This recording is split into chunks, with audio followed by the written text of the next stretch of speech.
Hello everyone, welcome back to my another video. So in today's video I have taken some questions of p-block elements. Let's try to solve it out. Okay, so the very first question says you have compounds where you need to figure it out, like upon heating which of them will be giving NH3. So if you have ammonium ion, so the counter ion basically has to be an anion, and if this is an anion then it has to be a weak acid to furnish NH3. So if this condition is met, then it will be giving NH3. Whereas at the same time also you have to see if you have something like which is a very strong anion, and that will not be furnishing NH3. Okay? So if I can see the first case over here, you have got HNO3, HNO2. So in these cases you will not be getting NH3. So instead it's a very pretty popular reaction. You will have N2O and H2O. For the second one you will have N2 and H2O. Over here, this is what that oxidizing or strong anion is what I was talking about. So over here, this will also be not giving NH3, instead it will be giving N2. यहाँ पे you will have I2, O2 and H2. Similarly for NH4Cl O4, you will have N2. Now it's a routine based stuff, right? Copy comma paste. This is very important. This is taught to you guys in D block also. You will be finding Cr2O3 and N2. Of course H2O will be there. Now if I talk about this thing, then over here you have got H3PO4 type of a thing. So yes, this will be furnishing NH3, and important compound along with NH3 is like P2O5, H2O. For NHCl, things and all is there in equilibrium, guys. So you will have NH3 and HCl. So yeah, if it is talking about formation of NH3, then yeah, it will be. Similarly for NHBr also, you will have the similar tendency. Now over here, NH4 whole twice CO3, so you can fill it out to be like H2CO3. So this will also be furnishing NH3, right? So NH3. Now over here, this is very important. You have got H2SO4. So this is a bit, different. Over here, since delta is there, then if delta is there, then yes, it will be furnishing NH3. But not every time, like when you have strong acid components, then it will be furnishing NH3. Over there, if I talk about the very first step and all, then NH4 whole twice SO4 will be furnishing NH4 HSO4, and upon further heating, this will be producing NH3, right? N2 SO2 and water. So this will be there, this will also be there. This right answer is 5. Now the second question is, which of the following will undergo dimerization? So you can fill this out to be like what? 3 center 2 electron, 3 center 4 electron wala case. If I talk about BH3, then for BH3, yeah, it will be because boron is electron deficient. But the thing which is relatively very important over here is, if you try to see the behavior of BH3, definitely it will form a dimer. But if you will try to say ALH3 will also be behaving as the same thing, then you will be wrong. Because over here, aluminium is larger in size than boron. So if aluminium is larger in size than boron, and also aluminium has a vacant orbital, so instead of forming a dimer, it will be forming a polymer. So you need not have to say like theoretically, yeah, it will form dimer. See, actually, it's a polymer. It will be existing it in the form of polymer. Now, if I talk about AlCl3, then yes, AlCl3 will form a dimer. But if I talk about BF3, right, BBr3, Bi3, BCl3, they will not be forming a dimer, because over here back bonding is taking place.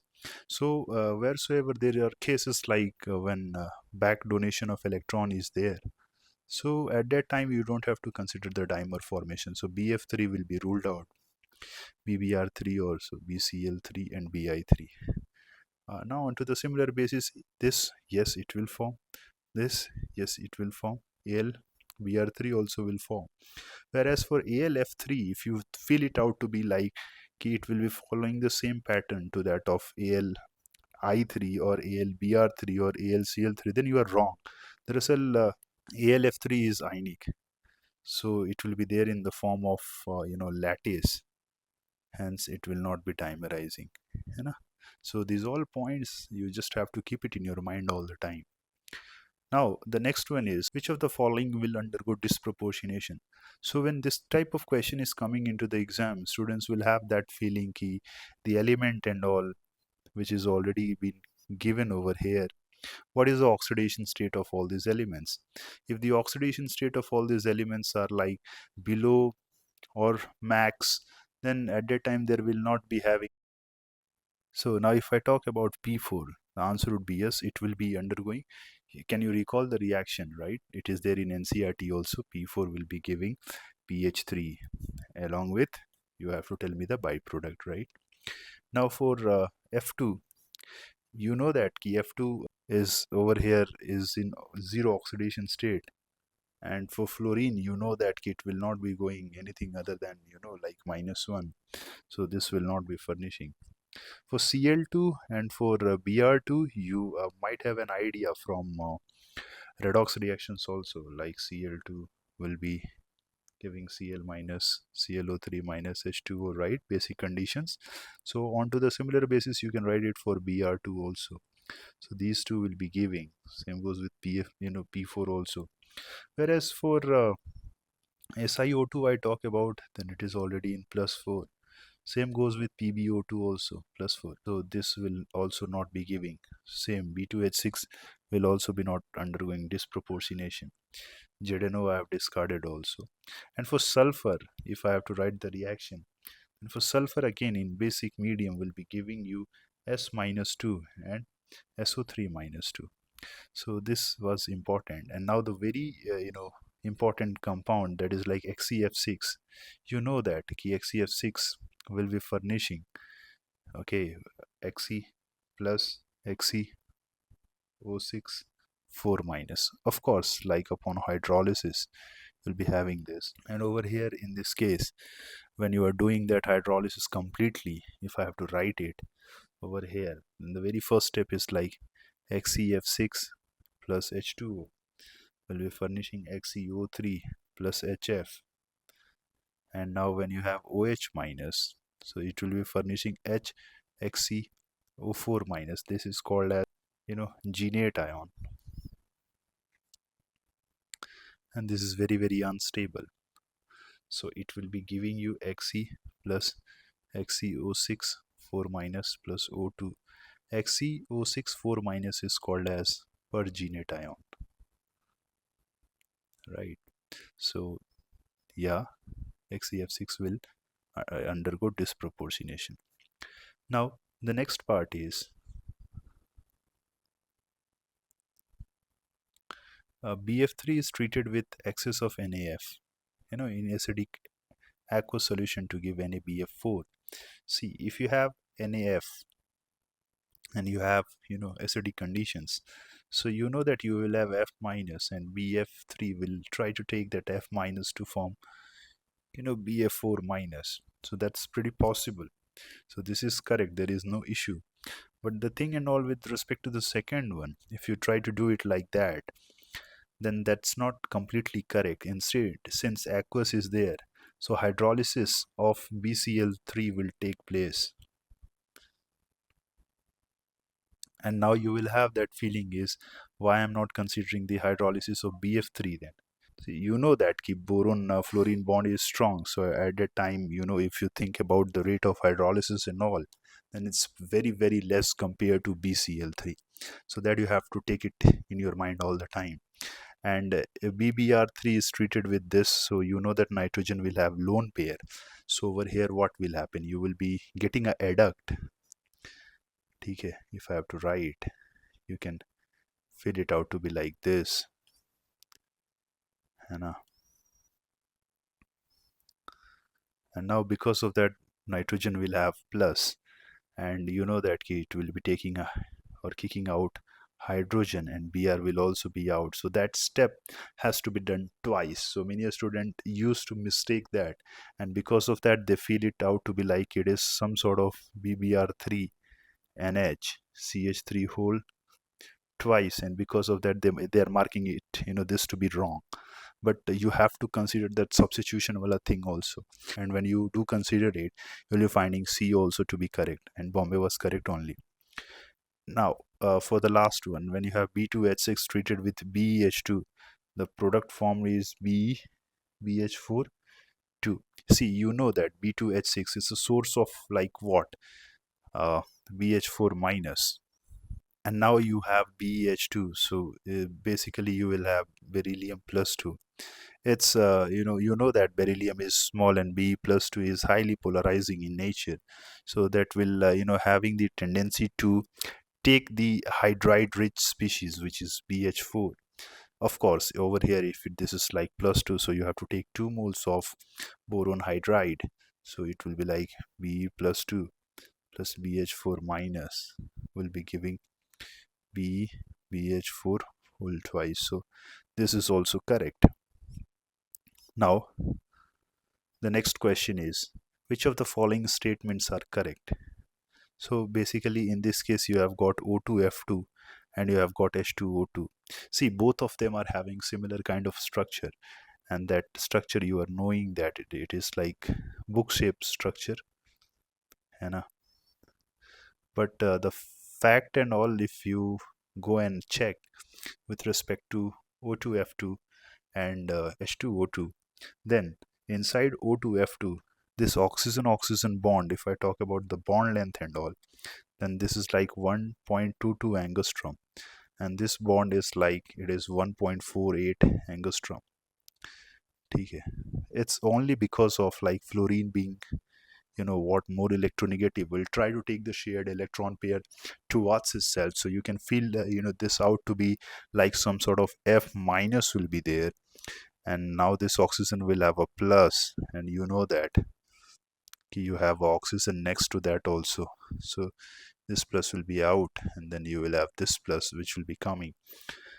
So over here you can feel it out to be like some sort of partial double bond character, so that will cause the bond length and all to be less compared to this. So O2F2O bond is shorter than O bond in H2O2. So what you can mark? Yeah, that's true. O bond is shorter. So if I talk about next, like H2O2 and O2F2 have similar structure, yeah, that was there. Hence the O bond of the two molecules are identical. That's true. You know? Now in O2F2, O bond is longer than O bond in H2O2. That's wrong. And now next one is like O2F2 does not contain a peroxide bond.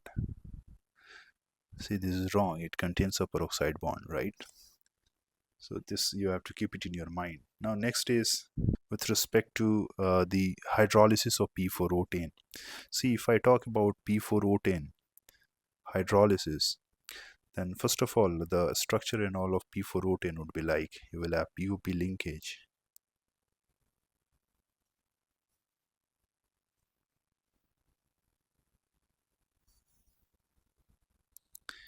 right? And then you will have double bond O.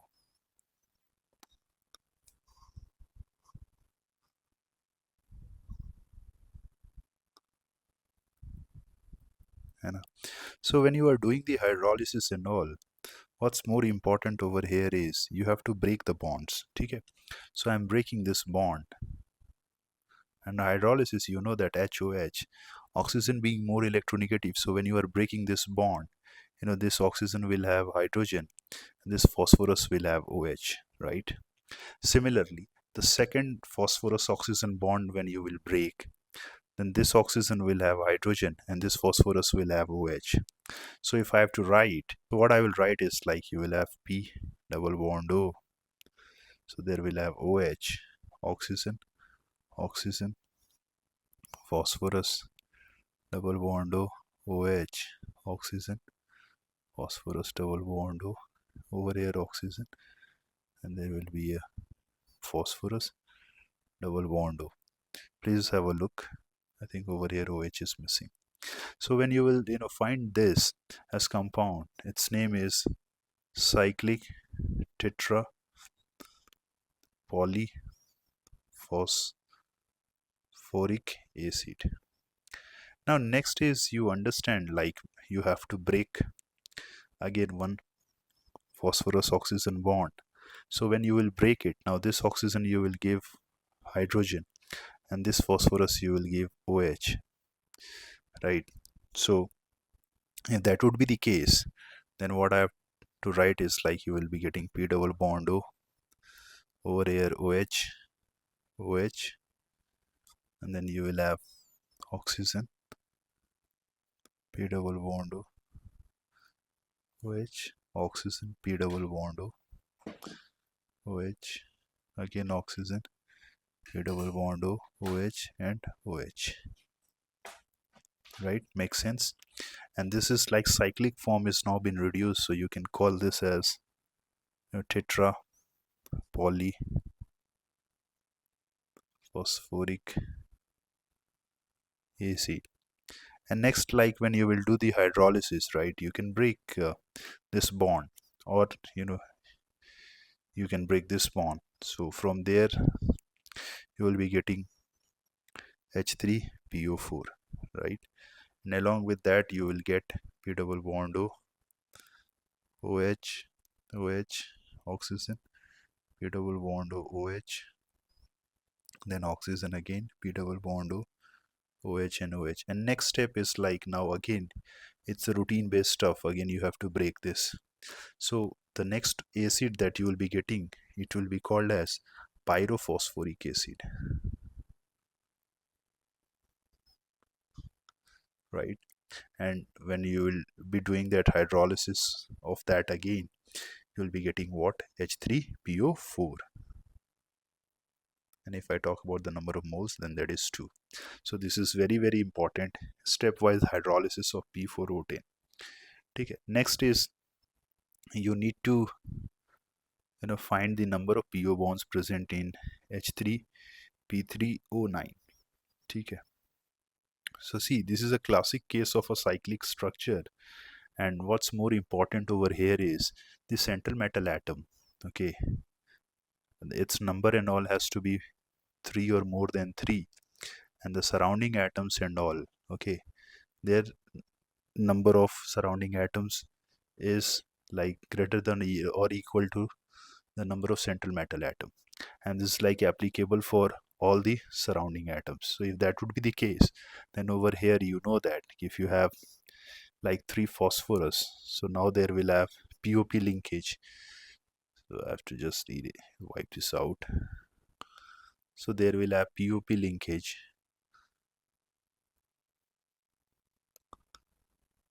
and then you have got 3 more oxygens, right, which you can put it out like double bond O, double bond O, and double bond O. Again you have got 3 more oxygens left along with 3 hydrogens, so you can put OH, OH, and OH. So accordingly you can answer the number of PO bond which is present, right? And the last one is the number of dichloroderivatives of benzene is X, and for inorganic benzene it is Y. Then you need to find the value of X and Y. So many students will be doing that permutation and combination, because the first part is that it is from organic chemistry.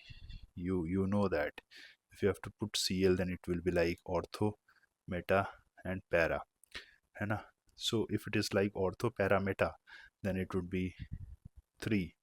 Well, similarly for inorganic benzene also you are putting it like that, then you will mark 6, which will be wrong, because for inorganic benzene, if I have to show, then you will have boron, nitrogen, nitrogen, boron, nitrogen, boron, right? And you have got hydrogens. So you over here, when you are taking both these hydrogens out and when you are putting Cl, then this is one case, and then second case will be like boron, boron, right? Third case will be like boron nitrogen only, but not next to each other. And the fourth case that students misses out is that the case of nitrogen nitrogen. So this was the fourth case that usually a students misses out. So the right answer will be like 3 plus 4, which is equal to 7. So that's all from today's video. We'll meet again in the next video with some different topic. Till then, पढ़ाई करते रहिए. Take care. Bye bye.